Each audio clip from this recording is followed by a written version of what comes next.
Bonjour, Christian Parenteau, artiste mosaïste. Je vais vous faire une petite vidéo pour vous donner quelques précisions quand je fais le coulis des sous-plats. Premièrement, j'utilise le coulis MAPI, mais celui qui est FA. Que celui-ci, il permet d'être utilisé, entre autres, avec les pièces de verre, parce que si on utilise un coulis qui a des grains de sable, on va graffiner certaines des pièces. Donc, puis le coulis qui est spécifique pour les murs va être moins durable. Fait que donc le FA, on va avoir besoin d'une spatule, une cuillère, un épandeur à coulis, un sac de plastique, une éponge, de l'eau. Le calcul de la quantité, je me sers d'un bac à vaisselle qui n'a pas de marque au fond pour que le mélange soit bien. S'il y a trop de lignes, ça peut mal se mélanger, ça n'aidera pas. Donc, j'imagine le nombre de surfaces que peut contenir la surface à couvrir, moins l'espace des pièces. Donc ici, là, on pourrait dire que l'espace d'un quart de pouce à la profondeur du bac pourrait convenir. Donc il me reste une cuillère ou deux à ajouter.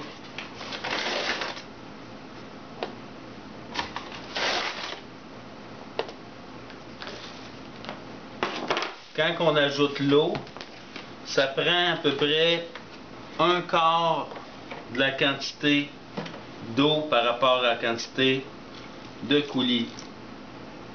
Fait qu'on y va lentement parce que c'est facile de passer droit sur la quantité. On commence le mélange avec la spatule. Au début, ça hésite un peu à se mélanger.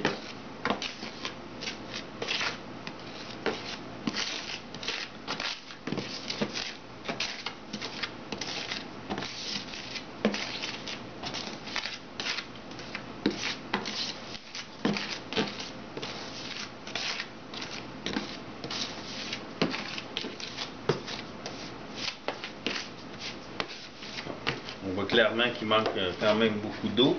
Mais c'est étonnant parce que des fois, juste une petite différence peut rendre le tout très liquide. Donc c'est important de ne pas passer tout droit. Là, il en manque encore un peu.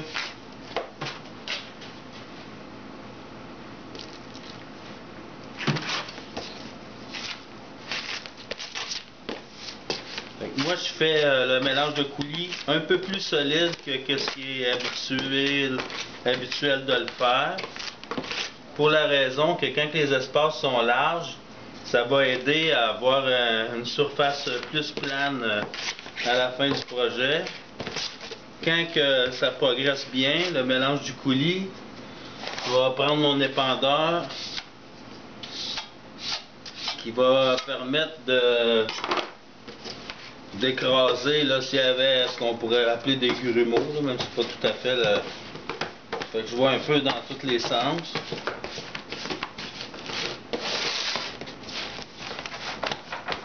Puis j'effroie, j'écrase. Là je repère tout ce qui n'a pas déjà été mélangé avant. Donc à mesure que je suis satisfait de la texture qui est un peu comme un beurre de pinot, ensuite je refais un dernier petit écrasage, petite zone par petite zone, ce qui va aider à ce qu'il y ait moins de bulles. Voilà. Des fois, quand je vois que c'est trop liquide, c'est pour ça que je suggère d'avoir une cuillère. On peut en remettre un peu. Fait que là, on voit que ça se tient quand même beaucoup, là. Fait que quand j'ai plusieurs pièces à faire, je vais commencer par celles dont les espaces sont plus larges,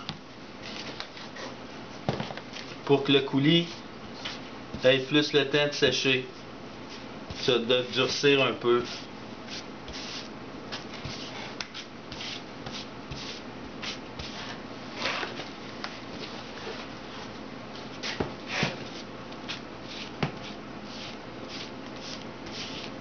Ça, c'est une petite œuvre qui a été faite par un enfant, que c'est une œuvre improvisée.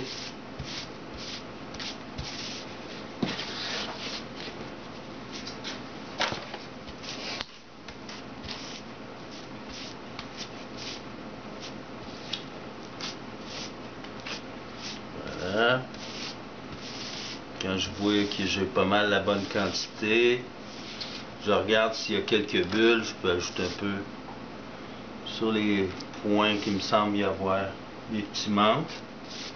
Voilà. On récupère le surplus et on passe au suivant. On peut faire environ peut-être 5 sous-plats. Du coup, quand on fait le coulis, il ne faut pas en entreprendre trop. Mais en faisant quelques-uns, ça évite du gaspillage, parce qu'il y a tout le temps un petit surplus de coulis là, pareil. Pour ce qui est du petit cadre en bois, que c'est des petits cadres serrés, je mets un peu de coulis dessus quand même pour que j'ai remarqué que les cadres étaient souvent un petit peu abîmés par le coulis, fait que ça crée une texture que je pourrais dire égale. Puis ensuite, je refais la cire sur le cadre le lendemain du coulis. Ça fait tout nouveau, tout beau. Ça se travaille bien. Je trouve ça plus facile que d'essayer de protéger le cadre. Donc voilà, une fois le coulis en place,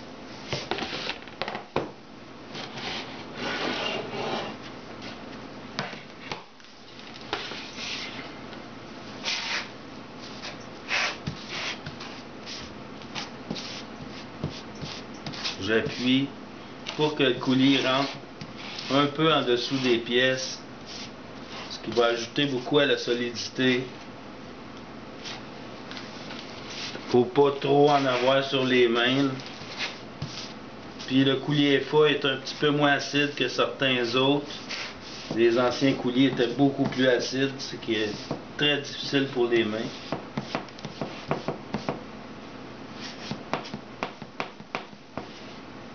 Voilà. Maintenant, c'est là le petit détail important relativement au sac, c'est que souvent sur les œuvres, il va y avoir des petites bulles qui vont apparaître lors du lavage. Donc, je récupère, il doit rester l'équivalent d'une cuillère à sauce de coulis. Je vais récupérer le reste. Voilà, et je l'enferme tout comme il faut dans mon petit sac. Je vais pouvoir récupérer des parties de ça s'il y avait des correctifs à faire. Ensuite, c'est déjà le moment de laver les outils et le bac.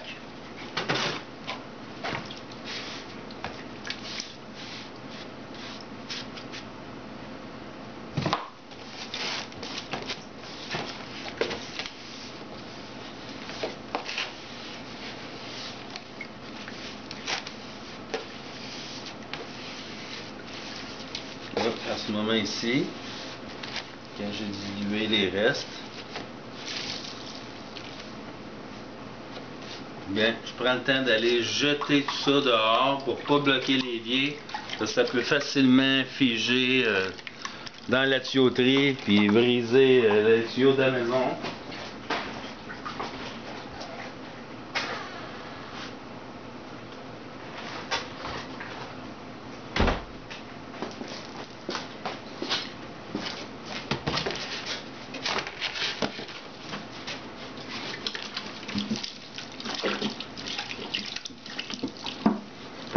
Un petit gallon d'eau comme ça, je vais en prendre à peu près 2 pour le lavage des œuvres.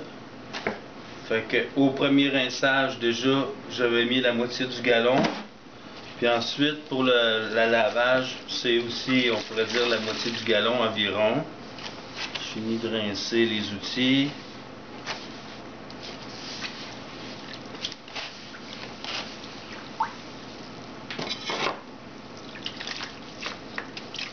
Voilà.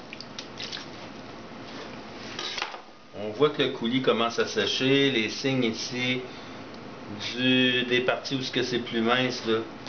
On voit comme un effet de ciment sec, la couleur du ciment sec. On va me faire un peu d'espace.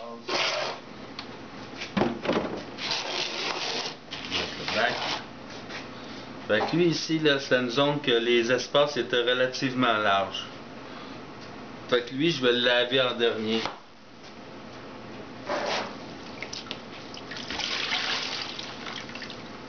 Normalement, là, j'attendrai une minute ou deux de plus, mais quand même, on est en bonne voie que ce soit prêt à laver. Au premier lavage, là, on n'essaye pas d'atteindre la propreté parfaite.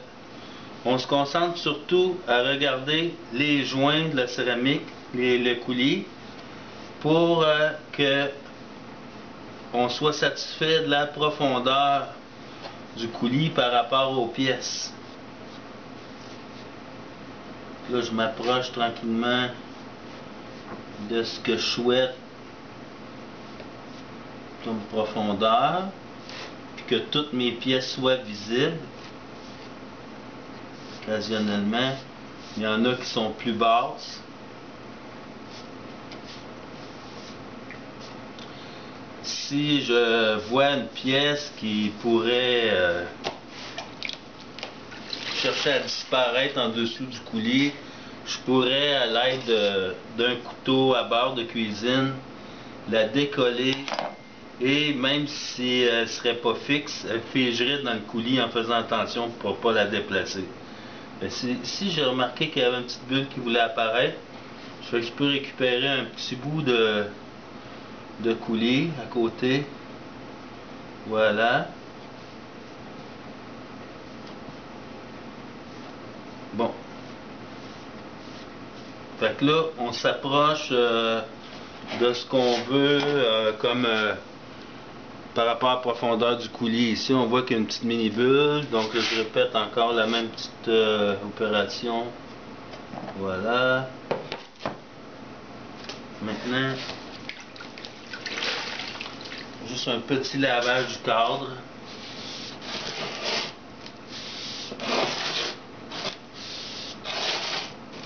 Et voilà. Fait que ça, on va laisser patienter quelques minutes. On va attendre que l'ensemble, on voit le petit gris apparaître sur l'ensemble des pièces.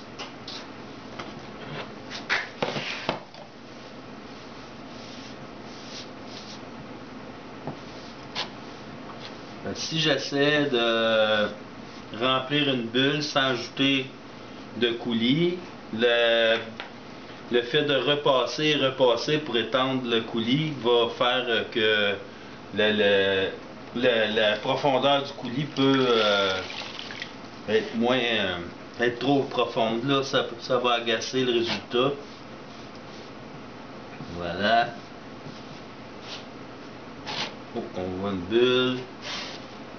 Je récupère une petite chose. Fait que si là je récupère des petites pièces, des petits restants de coulis qui sont ici et là, ben si j'en avais manqué davantage, j'aurais pas eu ces petits crottés là, j'aurais pu récupérer ce qui est dans le sac. Voilà.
petite éponge. Je brasse un peu le fond du bac avec l'eau qui est présente. Puis, tout en me dirigeant dehors, je peux brasser un petit peu tout en allant.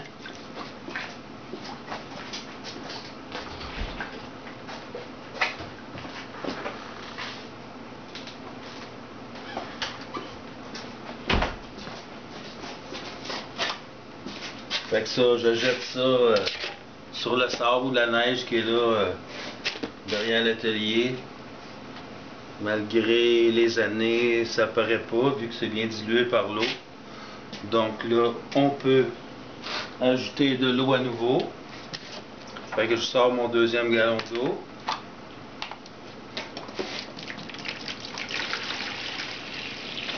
On en met la moitié environ.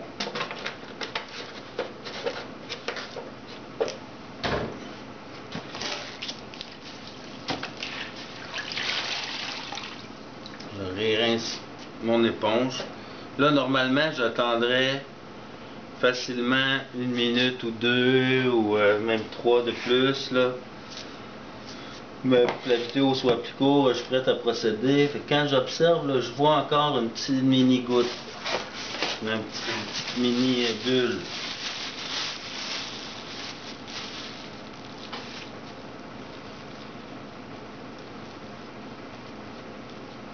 Voilà. On voit même s'il était avec le plastique, le coulis a commencé à durcir. Là, je passe plus rapidement pour pas toucher trop le coulis, pour commencer à laver les pièces. Là, je vois ici qu'il y a un petit peu de colle. J'enlève la petite colle, sinon elle va rester apparente pour toujours. Voilà. Je relave le cadre. Rendu à cette étape-là, je peux facilement attendre un bon 15 minutes avant un petit lavage, mais sans toucher presque le coulis. En lavant, juste effleurer les pièces pour diluer encore le reste de coulis qui resterait sur les pièces.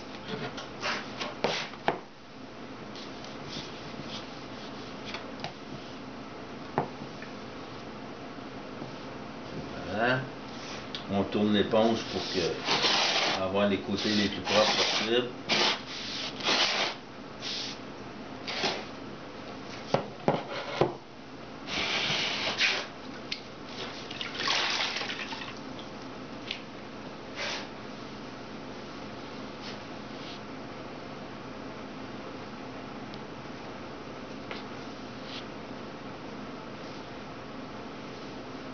Fait que si on continue comme là, vu que je touche au coulis en passant, dans les endroits où c'est plus large entre les pièces, il ressort du coulis de ces endroits-là qui vient ressalir les pièces.